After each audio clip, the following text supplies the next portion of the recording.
Hey, hey, hey! It's the first ever real estate marathon. I'm your host, Jas Takhar. My thought process when setting up this real estate marathon was, okay, I got a lot of friends and I know a lot of people who invest into real estate, but who am I gonna bring on? I decided right away, I'm gonna bring on the top, the 1%, the top, in that top, the 1% of the top. And that's my next guest. I'm bringing on Mr. Darren Voros. He himself has also been able to afford himself a life of what he wants to do now. He gets to choose. Why? Because he started investing in real estate. Mr. Darren Voros, how are you doing? I'm good, my friend. How are you, buddy? Look, I get told a lot I have a great smile, but I gotta tell you, my man, it's you. You take over it. Like I can't take that title anymore. You're too kind. First off, you've been killing it all day. Thank you. I've had you on since 9 a.m. this morning. Wow, thank you. I've been watching you all day, and just I know what kind of energy it takes to do what you're doing right now. So kudos to you, my friend. Well, and you say that because you've been on TV for a very long time. You've been investing for a very long time. Another thing that like when I talk about you a lot, Darren. Like, you know, you're one of those guys that I bring up, you know, and I drop your name all the time. You've coached thousands of investors as well, my man. Like, what are some patterns you've noticed with the successful investors? I think that they're in it for the long term. It's not a short-term game. The people that are really solid investors that I know have been doing it for a while and plan to do it for many, many years to come. I think that people are okay with not having success on every single transaction. You're going to make mistakes. You're going to have things that are going to go wrong. It's how do you deal with that and then move forward. How did you come up with that though? Like, how did you get that callus? Right, like that callus in your mind. You know, I've been listening to a lot of David Goggins' book, and he speaks about that, about having calluses in your mind, and you're living it. Like, understanding, and it takes a lot, right? Like, okay, I might fail here. Does that come over time through experience? It's trial and error, right? It's like, until you have a bit of a struggle that you come up against, I think you just always assume that things are going to go well, and that's not the case, right? And I think that when investors figure that out and they can realize that they can get past it very easily, especially the more knowledge, education that they have going in, the better off that they're going to be. And I think that that's why what you guys are doing here today, people tuning in, watching all day, spending 12 hours with you. It was a dream. It was just a thought. We had no idea who was going to watch for 12 hours. For free? Like, it's crazy. Like, people taking advantage of something like this, that's where you get started. If you've never been into real estate investing, this is the best way to go about it. I love that because because we did have a question earlier, like with an investor asking, well, a wannabe investor asking, where do I get started? It really comes down to getting educated, get started, and then start to build out the team. Absolutely. Now, did you do a lot of that yourself as well? Like, who is part of your team, your investing team? I think I started like actively probably investing 2006, I would say. Up to that point, I had bought a couple properties, but I wasn't really like strategic about what I was buying. Okay. And I think that really shifted where I started looking at cash flowing properties, doing multiple units in one property, because that was really where I saw the difference, right? I've never been much of a single family dwelling condo. I have a condo downtown. I love it. It's been amazing for me. It's had amazing returns. But I like multiple doors under one roof, and just for that strategy alone, that's really changed my investing game. And it's like when we did a podcast now going back to about a year and a half ago, you were getting started into converting multi-res, and you were starting like taking 6plexes into 9plexes or taking a single family into a triplex, duplex, whatever it is. What brought that about? I think it was just it's a simple numbers game, right? I mean, when you're looking at a single family dwelling that you're purchasing in Toronto, part of it was I was almost looking too small, because it's like we bought a property, the one that I talked about when I was on with you last time. Yes. I bought it for $870,000. I called it the $1 million teardown. Yes. And then we tore it down to the ground and built a triplex, a legal purpose-built triplex with a laneway house in the back. Right. And I was like, that's good, but I'd rather have more units. So how do I get more units in one property? Because what I was really hoping to get to was commercial financing. Love it. 6 units or more. Now the property has to qualify for financing and not us personally as investors. Because that is an obstacle, hence the real estate marathon, that you're going to run into, right? Like, financing becomes an obstacle. That doesn't mean that it's going to stop people, because as we just heard from Corey and Tiffany, they got up to 100 doors. We had people who have 1,000 doors. You can do it. It's a matter of just shifting what type of strategy or what type of property you're looking at. And that's one of the biggest things I hear from investors is I have 3 properties, I can't get to 4, 5, and 6 because the bank won't finance me. Because they're looking at you personally because it's 6 units or less. Right. When you get to 6 units or more, now it's commercial financing. Now we're into boutique apartment buildings, is what I call them. Yeah. Buying a bigger single family dwelling or something that's maybe multiple units that's illegal, converting it to 8 or 9 legal units. Well, those kinds of properties require 5,000, 6,000 square foot homes on big lots. Well, we have those in Toronto, right? And we have them. And the problem is the purchase price is $2.75 million. But they still cash flow. They cash flow even better than the smaller ones. Exactly. Because you're getting more units. You're getting 8 or 9 units, and your rental cost doesn't change that much on 9 units as opposed to 3 units. Exactly. Because you can still scale it out. Now you're talking about purchase prices, $2 million, $2.5 million. Let's work with $2 million.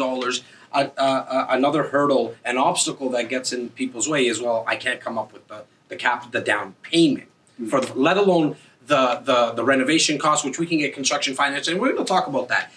But just the down payment, what strategies do you use to get the down payment? Well, I think like your last segment was perfect, segue to this because we do it in joint venture, right? We do it as most people don't have $2 million, 20% of that is a $400,000 down payment plus closing and land transfer. And let's call it $500,000. Minimum.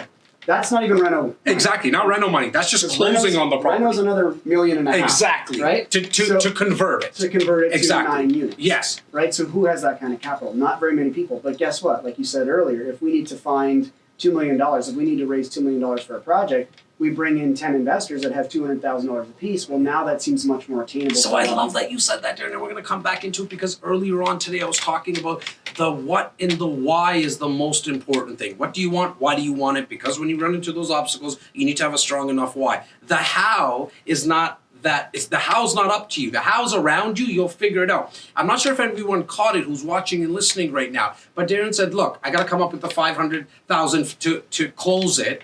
He's going to do it through a joint venture. He's going to figure out, okay, is it going to be 5 people that have $100,000 or is it going to be 10 people that have $50,000? There's hundreds of people watching here. So if you're trying to get a down payment for a property, you just got to figure out what it is and how many people you need and do the math around it. Well, and Rav Tour was on here earlier, and Rav's the perfect example of a guy who probably wants to get into a property like we're talking about right now, but is has zero desire to actually be involved in it. Yes. Let us, the experts, let you manage the acquisition of it. Yes. Let me manage the renovation. This is my expertise. Exactly. And you know what? You sit at home, make your 20% and relax with your investment. That's the idea, right? We're going to talk more about the numbers. We're going to talk about the strategies more as well. But I want everyone here right now to send an email to info@reccanada.com because we are together now looking for joint venture partners for these types of properties, multi-res conversions. We're going to be doing a lot more of it. We're actually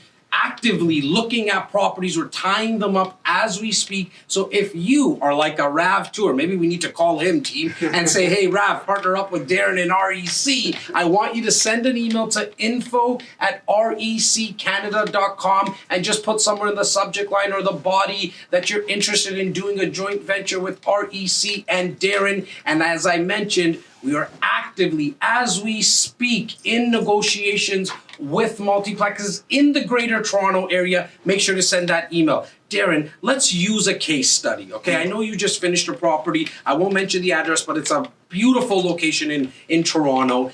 Maybe we can mention the area where it is in Toronto. Yeah, we actually just purchased 2 over the last little while. One is in High Park, prime High Park. Okay. Right between Keele Station and High Park Station. Out of province and out of country listeners, this is like AAA location. It's probably quadruple A location if that means anything. Yeah, and the other one's just around the Dovercourt and Bloor area. So another really great area. Again, going in and buying these big houses on these big lots. So we got one that was on a 50 by 200 lot. Okay. So if you know anything about conversion, what the city of Toronto bylaw states is that if you have R zoning, you can build an apartment building. But what you're going to be limited by is your lot size is going to depict how much gross floor area you can convert. So if you've got a 50 by 200 lot, you can convert 7,000 square feet into living space and as long as you meet the parameters, you can put 8 units, you can put 9 units in there, whatever. So what 7,000 mean? Like eight to 9 units? Is that what it would kind of convert into? Yeah, like if we're talking about below square footage, yes. like below grade square footage and above, yeah, we would convert that to probably 8 to 9 units, right? So can we use Dovercourt, for example, as an example? What did we convert? Because I want to give our viewers like a live experience of how everything worked, the numbers and so on and so forth. Yeah, so we purchased Dovercourt for $2.1 million. Okay. Right? That one is actually a single family dwelling. Yep. We were gonna convert it to 9 units. 3 in the basement, yep. and then 2 on each of the other floors. First floor, second floor, third floor. So we're doing a third floor addition, we're doing an extension, we're underpinning the basement, right? We're creating like a boutique apartment building, essentially, in these prime locations in Toronto. 9 rental units. In a year and a half, we're gonna basically refinance, go to commercial financing, and then hold that thing as a long-term rental. Obviously, in that area, you'd wanna hold on to it. Now, for somebody who's watching or listening, they're like, whoa. I'm not picking up a hammer. Like, Jas should never touch a hammer, and I think a lot of the insiders know. But that's why Darren's part of this joint venture, and we partnered up with the experts, because you have a massive background in renovations. I mean, for what you did in your own property, make sure to go check out Darren Voros' YouTube page, because he speaks about this. The content that he's producing is, like, amazing. What is the YouTube name? The YouTube page name, Darren Voros, that's it? Very simple. Keep it simple, silly. It's Darren Voros on YouTube. Make sure to go check out the content. He speaks a lot more about these conversions and so much more. I guess, on I was on that. One I of did the first ones. Well, now that you mentioned it, then you're welcome. Thank you for having me. How are these joint ventures structured, generally speaking, Darren? So I think like when you're looking at it, for those people that are maybe not super familiar with joint venture partnering, it's like it's really easy. Working partner, and I call it money partner. Yes. That's the easiest way to explain it. The splits on how they work, it varies on every transaction, right? The way we usually start is somewhere in the 50-50 range. Right. The money partners come in, put up the capital, and then put up, some of the renovation money sometimes. Maybe they're putting up some of the carrying costs. But as a group, they're doing that. On the other side, the working partners, that's you and I and everybody that we're bringing to the table, that's our lawyers, our accountants. I'm coming in from construction, we're managing all that, we're doing all of those things. That's the working partner side. And that's kind of a standard split. That's where we start. Each deal, though, is so unique in the way that we structure it and how we do it and what the timeline is and what everybody's looking for. So that's a basic way that we look at it in the beginning. And so, like what Darren mentioned about putting the team together, I mean, that I think is what stops so many people, right? Mm-hmm. From an investor's perspective, it's like, what lawyer do I use? What accountant do I use? I mean, I tried to bring as many people as I possibly could today, but even if you thought that was too much work for this type of a structure of a deal, for this joint venture that we're talking about today, that we're really launching for the first time and getting loud about, again, send the email to info@reccanada.com. We're doing all that work. We're doing all that work and the physical renovations. That's going to be Darren and the team. Who's part of that team, Darren? So I work with Alona Kozial, who's a good friend of mine and a partner of mine. She's on the management side, project management side. I have a construction manager who basically is part of my team. So I have somebody on site every day that is looking out for all of the things, is actually invested in a lot of the projects that we're on. So it's an alignment of interest, which we love, right? Yes, they're incentivized. Absolutely. They're incentivized, and right? Danny has been in the industry for like 30 years. He's a licensed plumber. He's like that. He's the guy on site. I'm checking in every day on quality control, making sure everything's done. I'm dealing with the architects, the engineers, all those people, right? It's constant. It's constant. And sorry to cut you off there. Like even myself and CMOS as REC, like we have a lot of these people on, like not on staff, but we know a lot of these people in our Rolodex. But we still said, you know what? We're bringing in the expert. We're bringing in Darren because Darren knows what needs to be done from a construction perspective. Like if I got a GC, a general contractor, I have no clue what the heck is behind that wall or what type of drywall they should be using. And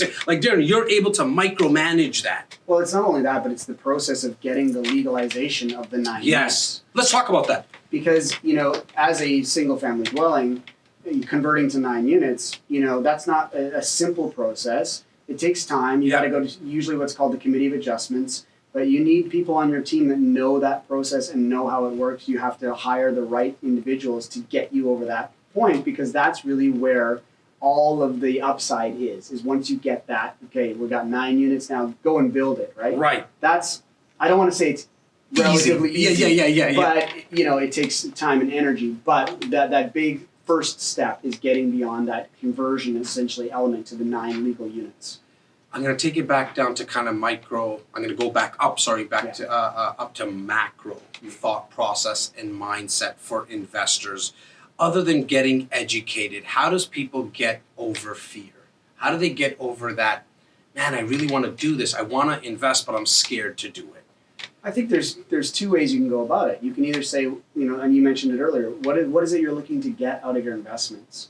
If it's just a return, and you can do that passively, why do you want to jump in and deal with tenants and deal with properties and deal with renovations? If that's truly your passion, then I say go for it and do it, right? But that's not for everybody. I think people automatically assume when they become a real estate investor that they have to do renovations and they have to deal with tenants. Well, they see you on TV doing it and it looks so easy that they think that you renovated the basement or renovated the top of the house in 22 minutes. Right? Like without the it just doesn't work like that. So I think there's a big element for a lot of people that are starting out. Figure out what you're actually passionate about.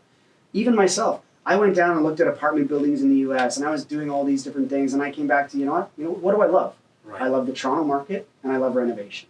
So that's what I do. I do that every day, and I love what I do. I never feel like I have a job. I'm just out there as an investor. You're living in your hobby. Yeah, and I think for other investors that are interested in getting started, for me, I'm always like, just get into the market, right? Get in because. You were in the market many years ago. I was in the market many years ago. People say, "Oh, I wish I had done." Well, now is your opportunity. Get in there, right? And then see what happens after that. What has real estate afforded you? For me, last year, this year's going to probably be an exception. But I left December 23rd, and I traveled all the way through the winter, and came back March 15th. To me, awesome. My biggest why is I hate winter. Okay. And so I was like, I gotta get out of here. That's what you're so that's been my why for a while. Okay. And last year and the year before that was my first reality of that, where I just took 4 months off and went traveling. I mean, because of your investments are making you money passively, you're able to do that. And we have a team. Talk about that. Right? Yeah. Because you have to be able to step away, but you have to have people on your team that you can trust and that'll be there when you're not there. Right? And you have that, and I have that, and that's really important as well. Well, and the fact that you think about this as a business. I mean, so many investors, first-time investors, get involved, and they just don't look at it from a business perspective. They don't have the systems in place, the building out of the team. You do it, like we've been in a lot of meetings recently, and I can tell, you run this as a business, and I just don't see a lot of investors do that. No, and when I used to speak on stage, it was one of the first things I said. Okay. Start thinking of your real estate investing as a business. Because people think of it as a hobby, so they treat it accordingly. Right. I'm like, no, it's a business. You got to serve the eviction notice. That's your business, right? You're not trying to make friends with your tenant. This is your business. These are the things you do. It's the same in construction. It's the same in all elements of real estate investing. It's like, this is a business and treat it accordingly. Your tenants, you spoke about your tenants. I mean, right at the start of COVID, you did some cool little things for your tenants. Talk about that a little bit, because you, again, thought about this as a business. Your mindset. So once you start thinking about it like a business, your mind starts to find, your brain starts to find ways for you to reward maybe your tenants or reward some of your construction guys because you're thinking about it as a business. What did you do for some of your tenants? I mean, I don't want to spend too much time on it, but it's simply, I just basically broke it down for them. I know first of all, I know you're struggling. Everybody is right now. So I'm working with you, not against you, right? Second thing was, if here's the resources of all the things you need to do, if you need help with assistance, here's the links to all the websites that you need to check out. Second of all, there's no expectation of rent relief. There's not going to be something where you don't have to pay your rent. Because guess what? I still got to pay all my bills as a landlord. Exactly. What we can do is if you need some help in deferring, we can do that for you. Right. And then lastly, once they paid their rent on time or within the first day or two, I sent them a little gift card saying, here's something to support a local business in your area and put a meal on the table for you to maybe just help out just for this month or next month or whatever that was. It was just those little couple things. And the feedback I got on it was amazing from all my tenants. That's And awesome. because it's reciprocity, right? Yes. You're giving and you're getting back. And you'll get back so much more. Darren, leave our marathoners with one tip, my man, from a mindset perspective, an investing perspective, whatever. The floor is yours. It could come from a yoga. My man teaches yoga. That's what he's able to do when he invests in so much real estate. He was actually going to teach a class, and then he did it, and he's still here. He still showed up. It can come from any perspective, buddy. It's such a tricky thing. You always ask me to do this, and I always put you on the spot, and I love it. I love it. I think that just surround yourself with amazing people in real estate, and to me in life as well. I try to bring that group down to a very small, intimate group of my friends and my family, and also my business associates. And I feel like that's the best thing you can do in your business and in your life is just quality and not quantity. I love that, Darren. And now you, as a marathoner, have an opportunity to surround yourself with some amazing real estate people. Myself, Darren, the whole team at REC, shoot an email right now to info@reccanada.com and let us know that you're interested in doing a joint venture with us. Darren, thank you so much for your time again. Thanks for having me. I love you. That smile. What did I tell you guys, team?